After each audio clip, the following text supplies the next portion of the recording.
Então, boa noite, então, novamente. Hoje nós vamos conversar sobre teosofia e religião. Existem, sim, algumas diferenças, né, entre as duas, né, e hoje vamos conversar sobre isso. Há muito tempo que o homem vem buscando aproximação com o divino, sempre buscou, né? O homem sempre teve uma característica, né, inicial, inclusive, aonde o eterno, Deus, o nome que a gente queira dar, era o grande condutor, o grande determinador das coisas, né? E buscava, através disso, as respostas para mistérios universais. Muitas vezes as coisas eram colocadas assim como se os mistérios só seriam explicados através do alcance desse conhecimento divino. Agora, por onde nós devemos começar essa busca, né? De encontrar as respostas a esses mistérios, de encontrar Deus, esse lado divino. Por onde nós devemos começar? Qual é o melhor caminho que nós devemos procurar seguir para ter essas respostas? Essas e muitas outras perguntas vêm sendo feitas pelos homens, né, em busca de conhecimento e de um caminho evolutivo, que verdadeiramente nos transforme num ser maior e melhor. A teosofia ou a religião podem responder a essas questões? É o que nós vamos conversar hoje. Como é que são definidos esses conceitos, né? Segundo Aurélio, sempre é bom a gente consultar o dicionário, né, para a gente ver a etimologia, da onde vêm essas palavras, né? A palavra religião deriva do latim religione, que seria, segundo ele, né, e aqui está o texto do dicionário, crença na existência de uma força ou forças sobrenaturais consideradas como criadoras do universo e que, como tal, devem ser adoradas e obedecidas. A manifestação de tal crença, por meio de doutrinas ou rituais que envolvem preceitos éticos, ou seja, a forma como nós manifestamos aquela primeira crença a que ele se refere ali em cima. Ele também coloca a religião como a reverência às coisas sagradas, crença fervorosa, devoção. Então vocês estão percebendo que nós estamos aqui em um aspecto extremamente ligado à fé, né? E ele também coloca como qualquer filiação a um sistema específico de pensamento, crença, que envolve uma posição filosófica, metafísica, ética, etc. Aqui uma definição bem mais genérica, né, como um sistema de pensamento. Bem interessante essa definição dele. Teosofia, ele define como vindo do grego teosofia, que seria o conjunto de doutrinas religioso-filosóficas que tem por objetivo a união do homem com a divindade. Vejam que nós estamos nos aprofundando, né? Mediante a elevação progressiva do espírito. E eu mesmo coloquei alma, porque existe uma diferença entre uma coisa e outra, e nós vamos ver isso futuramente, até a iluminação. Em tempo, filosofia, gente, significa amor à sabedoria. Sabedoria do amor, enfim, amor, sabedoria, que é um estado de consciência, e que também vamos falar sobre isso futuramente. Ele também coloca a teosofia como uma doutrina espiritualista iniciada por Helena Petrovna Blavatsky, mística ucraniana, né? Ele cita como russa, mas na verdade ela é ucraniana mesmo, de 1831 a 1891, ligada ao budismo e ao lamaísmo. Na verdade, ele coloca isso porque ela, Helena Petrovna Blavatsky, HPB, como nós chamamos, foi a que trouxe para o Ocidente uma série de conhecimentos que existiam no Oriente, né, e que ela foi nos trazendo através de escritas, livros, né, Doutrina Secreta, A Isis Sem Véu, uma série de livros bastante difíceis, mas com um conteúdo profundíssimo, falando sobre teosofia, né? Para os teósofos, a expressão religião, aliás, a verdadeira expressão, provém também do latim, mas da palavra não religione, mas religare, que significa tornar a ligar, atar, ligar bem, etc. Tem o mesmo significado da palavra yoga. A palavra yoga, alguns falam yoga, né? Mas a palavra yoga significa união. Esse é o verdadeiro sentido da palavra. E teosofia significa a sabedoria de Deus, que está presente em tudo, nas ciências, nas artes, na natureza.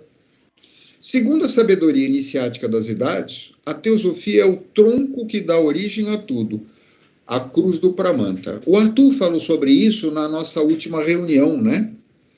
Ela é a base de todas as religiões e correntes filosóficas, é a base de todas as artes e das ciências e reconcilia a todas como ponto central que é, né? E ele se refere como sendo a quintessência. E conduz ao equilíbrio, ao ajustamento, de uma vez que harmoniza com o Criador. Veja, quando a gente fala que ela é o ponto central, é porque não é para nós nos afastarmos, a ciência não afasta a filosofia, como ele explicou, né? O Arthur bem explicou. Uma explica a outra, uma busca a outra, né? E a teosofia concilia essas correntes, né? A corrente filosófica, a religião, a arte e a ciência. A teosofia não distancia, ela explica. Vocês lembram que ele falou sobre a árvore, né? Como se a teosofia fosse o caule central de uma árvore, e esses conhecimentos, né, são essas ramas, essas folhagens que vão, mas na verdade a teosofia é o tronco central, como a fonte primeira de tudo, das ciências, das artes, das religiões e das filosofias. Agora, para mim, né, para nós, existe uma coisa extremamente importante quando a gente fala de teosofia, né? A teosofia, ela é universal. Enquanto que a religião, como nós conhecemos, ela particulariza, né? Conforme o tempo, conforme os povos envolvidos, as mentalidades, as épocas, né? Tudo isso, você vê a religião, né, que teve origem no Oriente, a outra não foi bem no Oriente, foi lá não sei aonde. Então, tudo isso deu condições para surgir o sectarismo religioso, que muitas vezes é pernicioso e muito contundente na sua forma. A gente hoje vê o pior exemplo de sectarismo religioso com aqueles, me perdoem, mas aqueles malucos, né, que se matam e matam pessoas, né, em nome de uma religião. Isso, gente, sabe, não tem o menor cabimento, né? A teosofia, ela traz em si todas as leis universais, contém todas elas, né? Porque ela independe da época, do povo, da cultura, da mentalidade. Por quê? Porque a divindade é a mesma, a fonte é a mesma. Os seres que representam a divindade, entre aspas, religiosa, elas trazem a mesma verdade, elas trazem o mesmo conhecimento, porém elas trazem um algo a mais. Quando nós conversarmos sobre doutrina dos avatares, que vai ser um tema de uma das reuniões, que inclusive será a Lúcia Helena que irá dar, ela vai explorar bem isso. Hoje nós vamos falar rapidamente, né? São os seguidores, né, dessas divindades, vamos chamar assim, que sem ter estado de consciência adequado para prosseguir com aquele trabalho, com aquela obra, elas pegam aqueles conhecimentos e transformam em dogmas, transformam em ritos, né? Vão passando para os outros, que acabam ficando muito mais preocupados com a forma do que com o conteúdo, né? E aí nós voltamos, não ao religare, mas voltamos à definição original de religião: mitos, ritos, crenças, né? E a briga por conta disso. E esses seres, como eu falei, são denominados avataras e manus, né?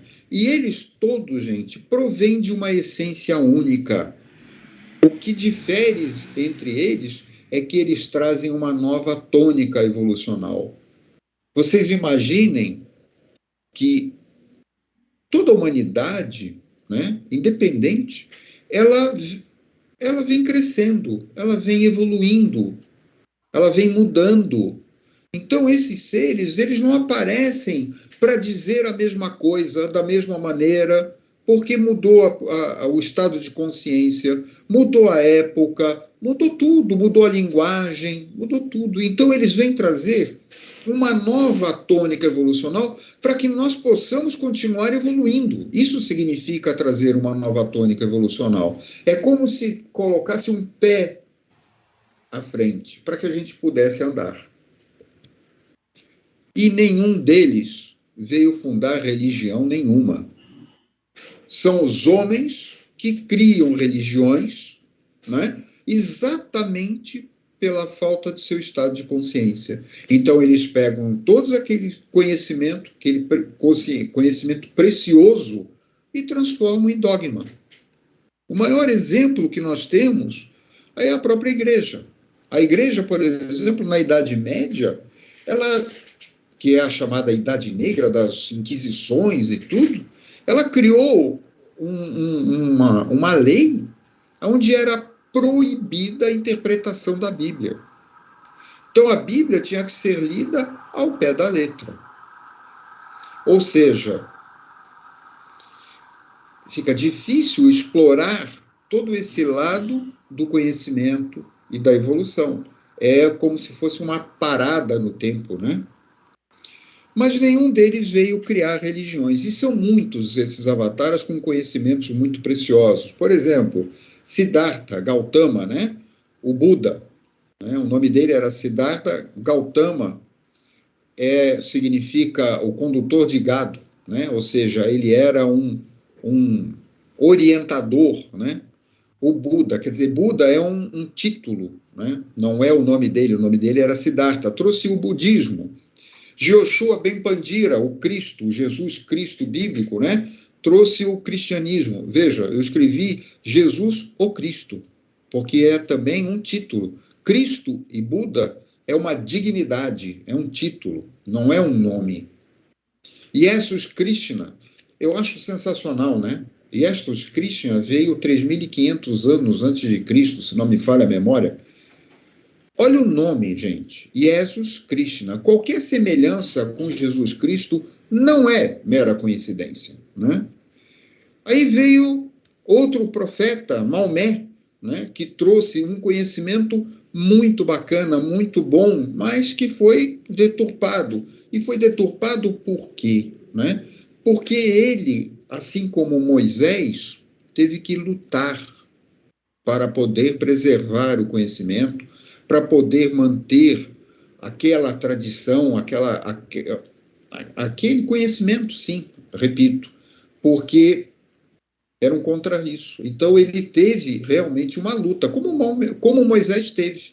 Então, por isso existe uma deturpação, um radicalismo dos ensinamentos dele, né? O taoísmo, né, trazido por Forri, com esse símbolo, que é o símbolo do Tao, né? É um símbolo maravilhoso. Ele expressa o primeiro movimento da divindade, que é a polaridade. Nós vamos falar sobre isso quando vocês virem Cosmogênese, né? Ali vocês têm, reparem naquela figura, preto e branco. Dentro do preto você tem uma bola branca. Dentro do branco você tem uma bola preta. Ou seja, Você pode ter o positivo e o negativo. Não estou falando de bem e mal, não, hein? Estou falando de positivo e negativo, e você pode ter o negativo dentro do positivo e o positivo dentro do negativo. Esse símbolo, a polaridade, é uma coisa extremamente importante, extremamente influenciadora no nosso comportamento e na nossa própria evolução. Outros, né, que trouxeram ensinamentos fantásticos, né, os chamados patriarcas hebreus, Abraão, Moisés, Jacó, Elias, que nos trouxe a base, o judaísmo, a sabedoria do Torá, a Cabala, né, são ensinamentos que estão, né, misturam inclusive coisas, são coisas até muito interessantes, porque você pega, por exemplo, alguns desses ensinamentos são hábitos não só religiosos, vamos chamar assim, não eram hábitos religiosos, eram hábitos, inclusive, de higiene. Eram hábitos, um deles, por exemplo, não se deve misturar carne e leite, não se deve comer carne de porco. Gente, para e pensa o seguinte, essa turma viveu no deserto e não tinha geladeira. Então, uma mistura de leite com carne ou carne de porco podia matar. Isso virou um hábito religioso, uma tradição religiosa, quando na verdade era um hábito de saúde, né? Era um hábito de saúde. O livro Os Vedas, por exemplo, né? Os Vedas, né? São uns livros muito tradicionais, né? Os homens, de um modo geral, não perceberam que esses conhecimentos eram, na essência, os mesmos, né? E que tinha um degrau a mais, aquele algo a mais que eu falei no caminho da evolução da humanidade, né? Conhecimentos necessários e conscientes à época e ao estado de consciência, que depois criaram à sua maneira as religiões tal qual as conhecemos. Ou seja, por não terem o estado de consciência, eles pegaram aqueles ensinamentos que eram, sim, condizentes com aquela época, com aquele estado de consciência, e criaram os dogmas, os ritos, etc., aquela forma de manifestação daquela crença, né, e transformaram em religião. E isso a gente pode comprovar se nós olharmos alguns livros, como eu falei aqui, por exemplo, dos Vedas, né? Se nós olharmos de uma maneira desapaixonada, isenta, né, usando a nossa mente para isso, de um modo, o professor falava, nós devemos, professor Henrique José de Souza, que é o fundador da Sociedade Brasileira de Obiose, ele dizia que nós devemos ser ecléticos, analogistas e sincréticos. O que ele queria dizer com isso? Nós devemos olhar tudo, nós devemos analisar e comparar tudo, e devemos ser sincrético porque nós podemos extrair de tudo coisas que nos são proveitosas, são úteis. Porque se o conhecimento é o mesmo, se a sabedoria é a mesma, elas não têm erros, elas são a verdade. Eu falei dos Vedas, né? O Vedas é um dos livros mais antigos da humanidade, né? E significa conhecimento sagrado para os hindus. É apresentado de forma tripla, né? Tem a coletânea de hinos, tem a reorganização, né? O Rig Veda foi reorganizado, né? E fórmulas e conhecimentos ritualísticos. Por que eles são importantes? Porque aqui eu quero fazer um parênteses para vocês. Quando a gente fala de hinos, conhecimentos ritualísticos, tudo isso, Buda nos ensinou, por exemplo, eu trouxe uma série de mantras, né? Mantra, gente, significa literalmente ferramenta da mente. Eles não são cânticos de adoração. Eles são ferramentas mentais. E naquela época, onde nós estamos aqui falando de sabedoria das idades, havia já um começo dessa busca para atingirmos o patamar aonde a tônica passaria a ser mental. Então, todos esses hinos, mantras, etc., ajudaram nesse passo. Reparem, né? Isso que eu estou colocando para vocês faz parte desses ensinamentos, né, que o professor Henrique nos deixou, mostrando como é importante esse secretismo, essa analogia, para que a gente veja que todos esses ensinamentos, na verdade, foram um grande caminhar. Vedanta significa a combinação dos Vedas, inclui no texto, né, o Brahma Sutra e o Bhagavad Gita, no qual o Mahabharata é uma narrativa dessa epopeia de Krishna, né, e que faz parte de lá. Traz conhecimento sobre cosmogênese e antropogênese. Existe, inclusive, um filme sobre o Mahabharata. E tem uma passagem lá, gente, que eu acho fenomenal. Eu sempre acabo contando porque eu acho sensacional. Um garoto entra numa floresta, entra numa caverna e acha um ancião sentado, né? Como era muito comum no Oriente, né? Os anacoretas, né? Sentados na caverna, sentadinho lá, de perninha cruzada, meditando. E aí ele entra, né? E vê lá aquele senhor sentado em cima da mesa, algumas coisas escritas, né? E o senhor pergunta, olha para ele fala, o que o senhor está fazendo? Ele falou, eu estou aqui meditando, mas eu estou escrevendo, né? Ah, o senhor está escrevendo? O senhor está escrevendo o quê? Sobre o que o senhor está escrevendo? Aí o ancião fala, estou escrevendo sobre você. Ele falou, sobre mim? Ele falou, sobre você. E como é que termina essa sua história? Eu não sei. Ela ainda realmente não terminou. Ou seja, ali é uma parábola, né? O menino representa o quê? A humanidade. E aquele ancião representa o eterno. Ou seja, a história ainda está sendo escrita, a evolução ainda está sendo escrita. E somos nós que fazemos parte desse trabalho. Upanishads significa ensinamentos esotéricos hindus. Ele ensina que a alma individual, Atman, é igual à realidade. Veja, gente, por que eu fiz questão de colocar isso aqui? Brahma significa divindade. E Atman significa a alma, ou melhor dizendo, até o espírito, que habita em nós e que são iguais. O Arthur vai falar numa reunião sobre as leis universais, vai falar sobre aquilo que Hermès o Trismegisto nos trouxe, e a gente vai ver que existe ali uma lei, né? Uma forma de explicar isso, mas isso já é milenar. O Torá, né? O Antigo Testamento e o Novo Testamento, eles formam a Bíblia Sagrada, né? Então vejam, os conhecimentos que vieram vindo daquilo que a gente imagina que sejam religiões diferentes, não são bem assim. Eu falei sobre o Alcorão. O Alcorão, gente, cita Abraão, cita Moisés como reconstrutores da Caaba. A Caaba é essa cidade sagrada, né, dos seguidores de Maomé, né, e fica em Meca. E essas linhas, né, são propagadores do monoteísmo original puro, de religião que foi depois restaurada e aperfeiçoada por Maomé, e que cita o Cristo como um grande profeta. Então vejam, essa coisa que a gente vê, né, de que se você não seguir o lado islâmico, você é um infiel, sabe, é uma interpretação absurdamente distorcida.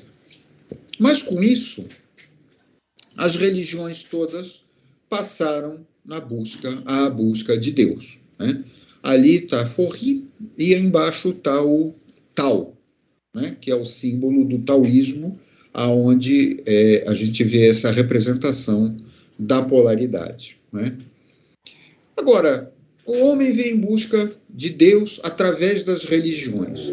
Aí veio um baixinho, magrelinho, que andava seminu, e diz o seguinte: Deus não tem religião. E esse homem magrelinho e chamado, tinha o título, né, de Mahatma Gandhi.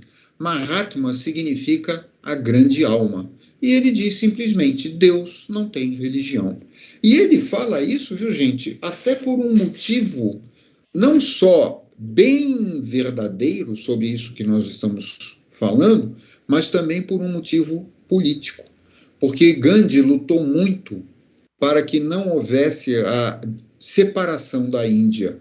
A Índia, quando se tornasse independente da Inglaterra, como de fato se tornou, ela não se dividisse, e ela acabou se dividindo entre Índia e Paquistão.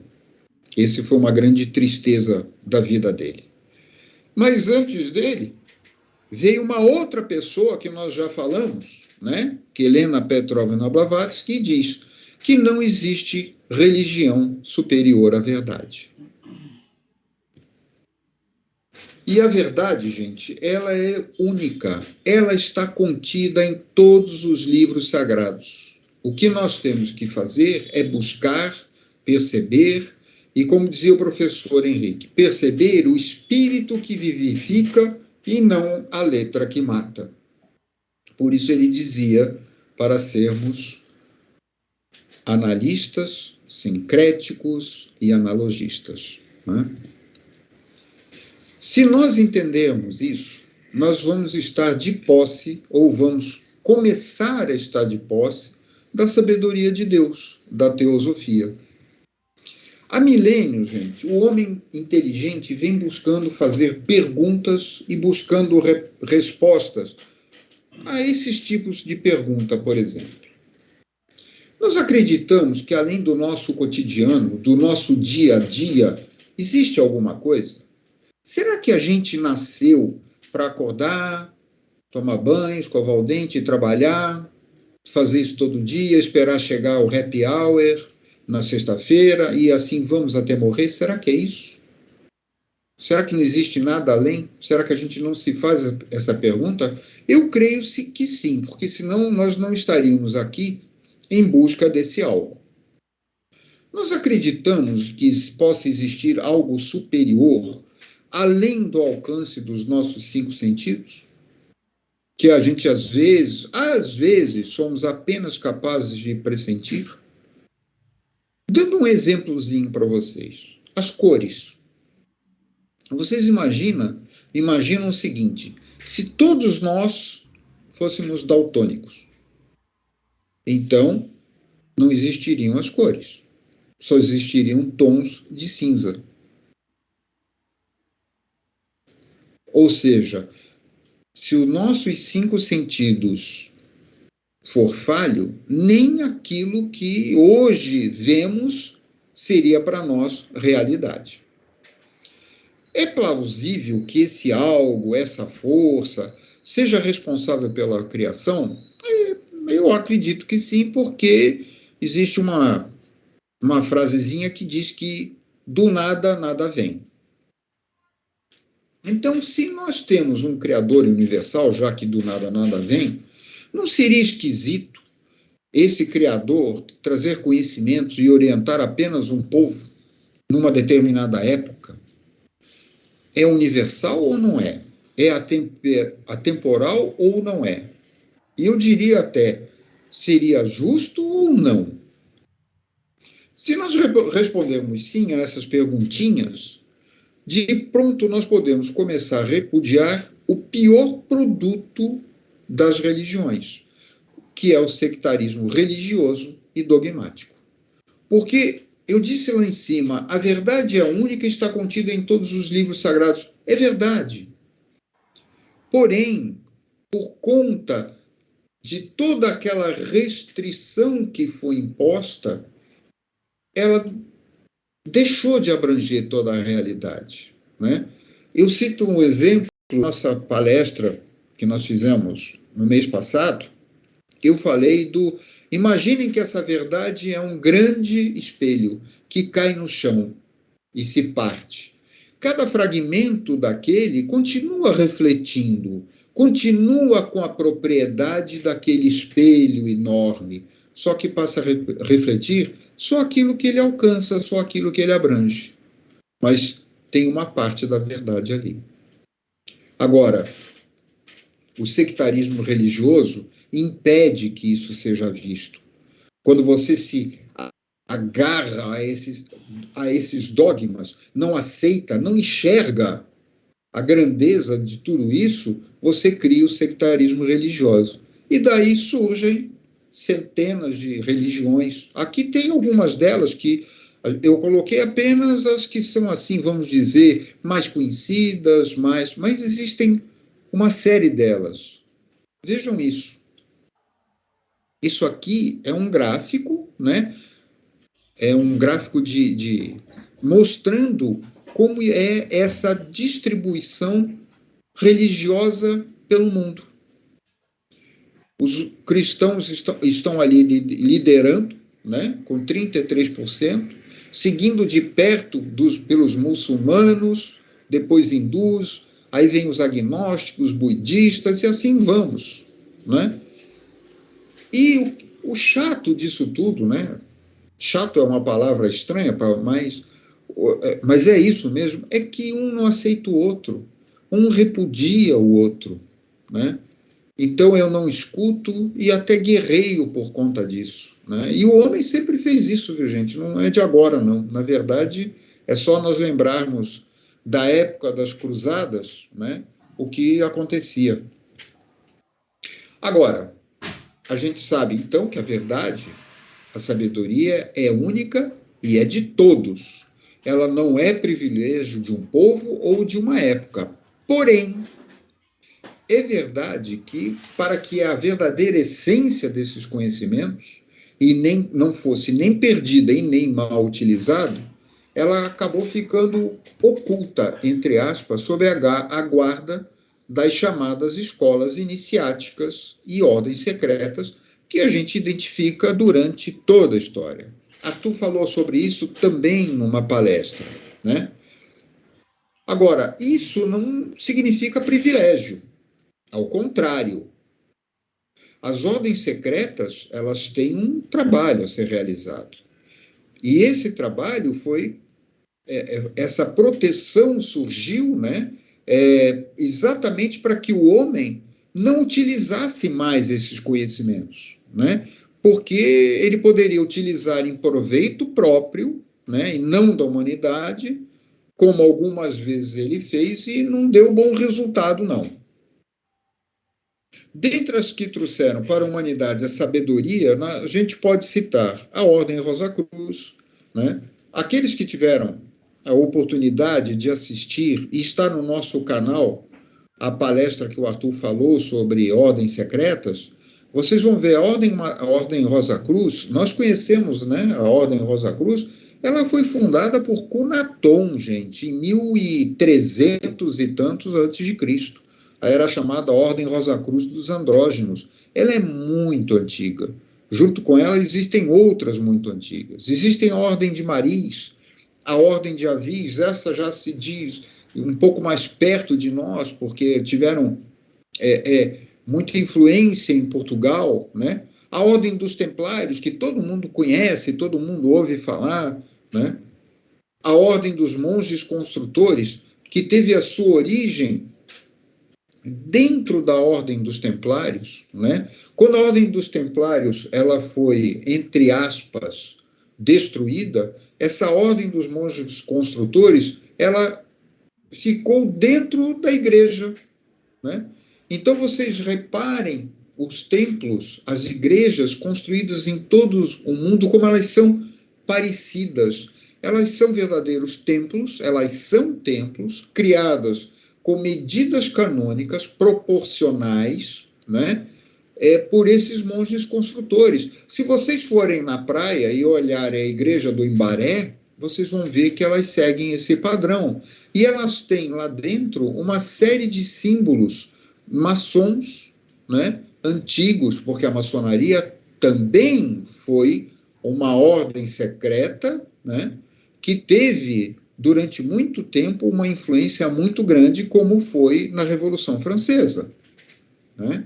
Por isso eu a cito aqui. A maçonaria teve um trabalho muito grande. A Revolução Francesa ela foi muito importante porque ela restituiu, né, o direito o direito da humanidade pensar, né? Ela usava todo aquele conhecimento anterior, que um pouco anterior, que não era divulgado, era mantido em ordens secretas, né? Ligados ao iluminismo. E, de repente, aquilo aflorou, né? Aflorou no Brasil, nos Estados Unidos, não foi só na França, né? A Escola Naval de Sagres, que se não foi uma ordem secreta, como nós conhecemos hoje, ou falamos hoje, teve uma missão muito importante quando a gente fala da evolução humana na face da Terra. E nós vamos falar sobre isso também futuramente. E uma série de sociedades teosóficas que foram construídas, como foi nos Estados Unidos, por Blavatsky, a Sociedade Teosófica Alemã, que teve como dirigente Rudolf Steiner, que tem livros muito interessantes por aí, até hoje, né? Ele criou a pedagogia Waldorf, que hoje existe no mundo todo, inclusive em São Paulo, existe o colégio Waldorf, que segue essa pedagogia, né? E hoje, em nossas terras, a Sociedade Brasileira de Obiose, que antigamente chamava-se Sociedade Teosófica Brasileira.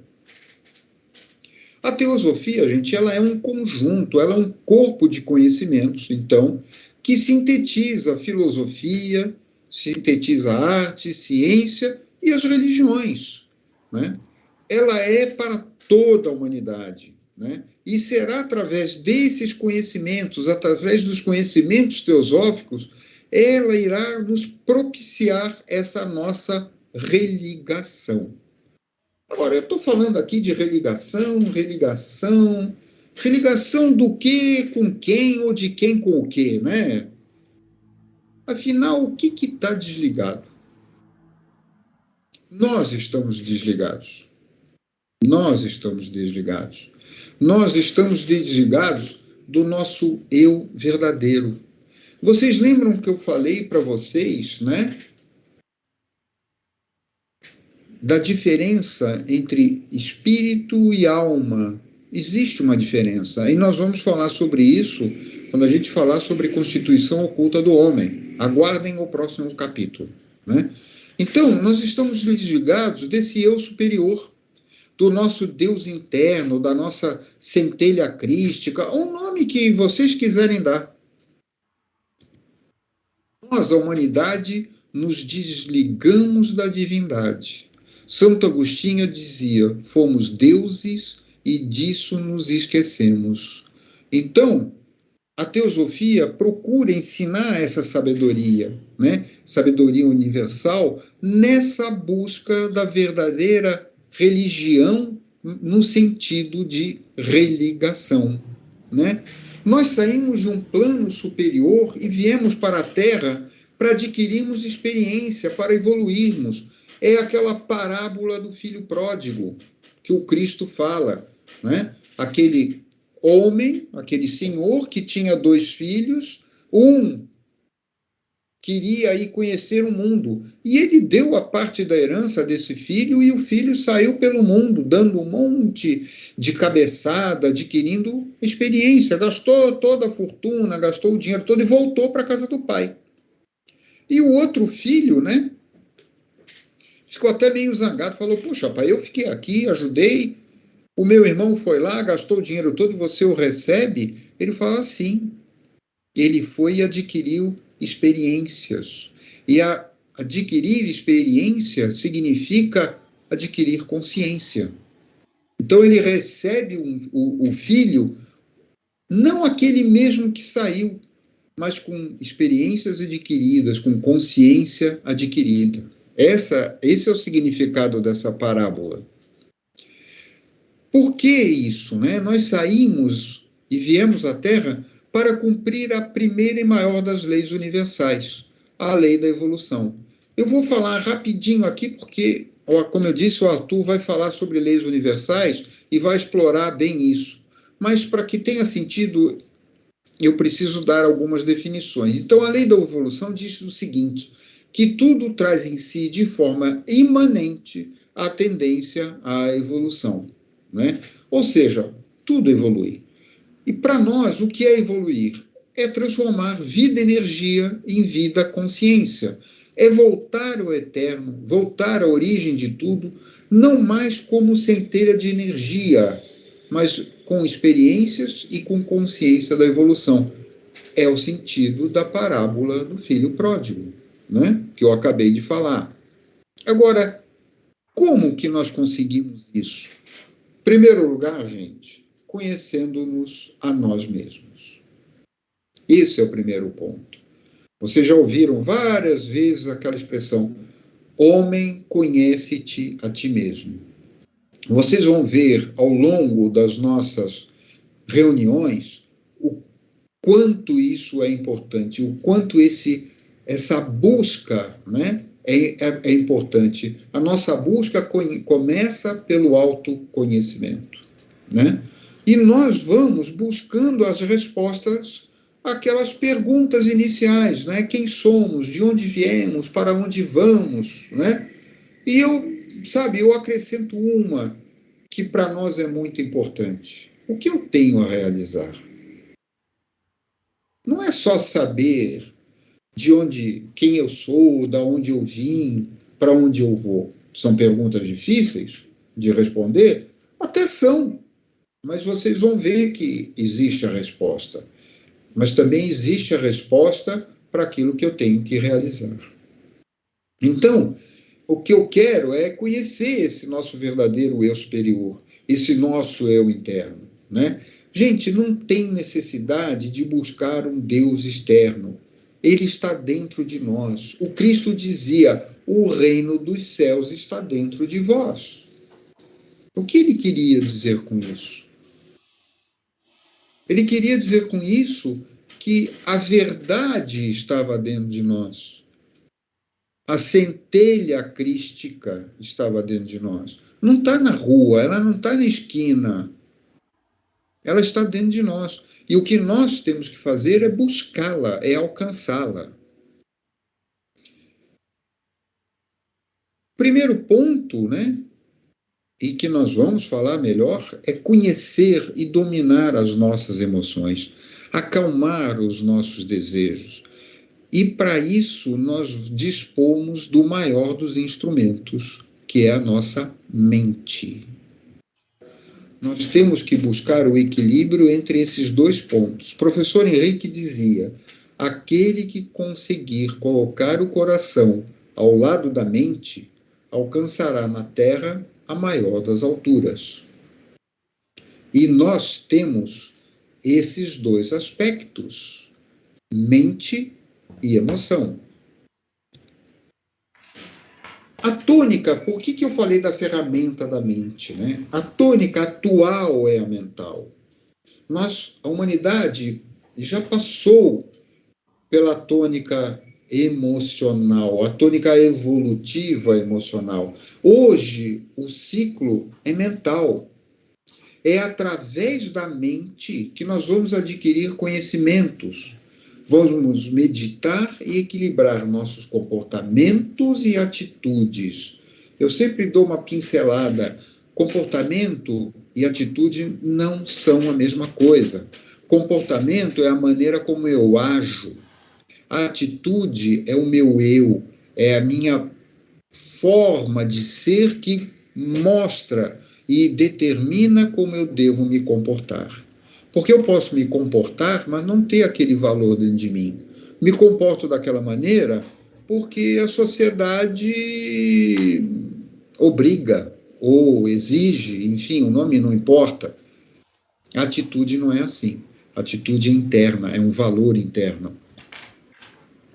E vai ser através do bom uso da mente que nós vamos buscar aquele equilíbrio entre mente e emoção, né? No ciclo atual, gente, não tem mais espaço para a fé cega. Não tem mais espaço para a devoção, para a adoração. Por isso que eu li de uma maneira bem enfática, eu acho que vocês devem ter percebido, quando eu falei daquela definição do Aurélio, né? Uma crença numa divindade que deve ser adorada como tal. Não. A tônica não é mais assim. Mas ela também não é para negação pura e simples. Você acreditar ou negar é tão ruim quanto, porque você não dá margem ao processo mental. Então, existe sim um lugar para o trabalho, para o esforço individual, na busca dessa ampliação do nosso estado de consciência e da nossa iniciação, que, como, voltando à reunião anterior que o Arthur falou, é pessoal, individual e intransferível. Gente, nós estamos aqui reunidos virtualmente, né? Mas a iniciação é de cada um. Não é porque nós possamos vir a fazer parte de uma sociedade que todos vamos iluminar juntamente. Não, não vamos. Isso vai depender do trabalho de cada um, do estágio evolutivo de cada um, do trabalho de cada um. Por isso ela é pessoal, individual e é intransferível, porque ninguém dá consciência para ninguém. Nem o Cristo deu.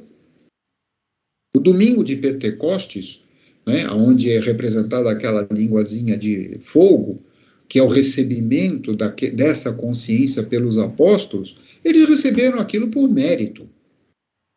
Eles não receberam aquilo de presente. Aliás, se for um presente, foi de grego, né? Porque eles tinham que sair pelo mundo passando todo aquele conhecimento que eles receberam. Não era uma missão nada fácil. Naquela época não tinha internet, rede social, tinha nada, WhatsApp, não tinha nada disso. Era na boca, ouvido.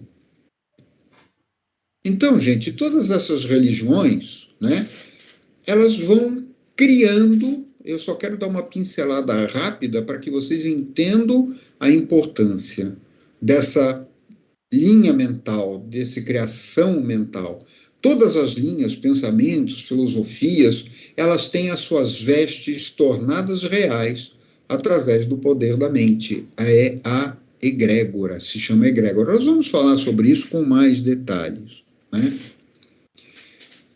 Então, quando a gente pensa assim, o diabo existe? Existe. Porque foi criado pela mente do homem, todo mundo pensando naquele inimigo comum, né? Então, o diabo, nesse sentido, ele existe. Como existe Papai Noel, o Coelhinho da Páscoa, o Mickey Mouse, porque são criações mentais. Todo aquele grupo reunido mentalizando aquela figura, ela vai sendo surgida, chama-se forma mental. Então, todo homem tem um poder de criação que o torna semelhante a Deus. A responsabilidade é muito grande. Então, nós temos que saber usar esse de forma consciente em nossas vidas, para que essas criações sejam boas, sejam voltadas para o bem, para o bom e para o belo. E é para isso que nós estamos aqui, né, gente? Nós somos, como diz ali, um homem em construção. E na sociedade, nós, que é, antes de tudo, uma escola iniciática, cunho teosófico, que preconiza a religião, sabedoria, ou seja, a religação consciente, né? Ela vai trabalhar nesse sentido. E sempre consciente de estarmos usando uma prerrogativa que nos foi concedida, que é a utilização do livre-arbítrio na busca da evolução. Gente, o livre-arbítrio foi um presente que nós recebemos. Nenhum de nós tem que estar aqui pensando em punição. Nós temos que estar aqui porque assim nossa vontade determina. É um arbítrio nosso. Ninguém deve pensar que se não fizer parte, vai ter... Não. Não é isso. Teosofia não é isso. Teosofia é livre-arbítrio. Para meditar, então, eu quero até deixar uma perguntinha para vocês. Os dedos de Adão e de Eva. Vocês sabem por que na Capela Sistina os dedos de Adão e de Eva não se tocam? Na obra, o dedo de Deus está esticado ao máximo, dá uma reparada, mas o dedo do Adão está contraído. O sentido que a Michelangelo quis dar nessa obra foi de que Deus está sempre lá, mas a decisão de ir buscá-lo é do homem, é nossa. Se o homem quiser tocar em Deus, ele vai precisar esticar o dedo, mas não esticando, ele pode passar uma vida inteira sem buscar e não vai encontrá-lo. O dedo de Adão contraído, gente, representa uma escolha, o presente divino que é esse livre-arbítrio. Peregrinos, gente, somos todos nós. Todos nós estamos nessa busca, né? Independente da religião e tudo mais. É um caminho a ser percorrido, é um caminho a ser seguido, e como disse o Buda, né? Uma longa caminhada começa sempre com o primeiro passo. Espero que vocês sigam conosco nessa trilha. Muito obrigado. Agradeço muito a oportunidade.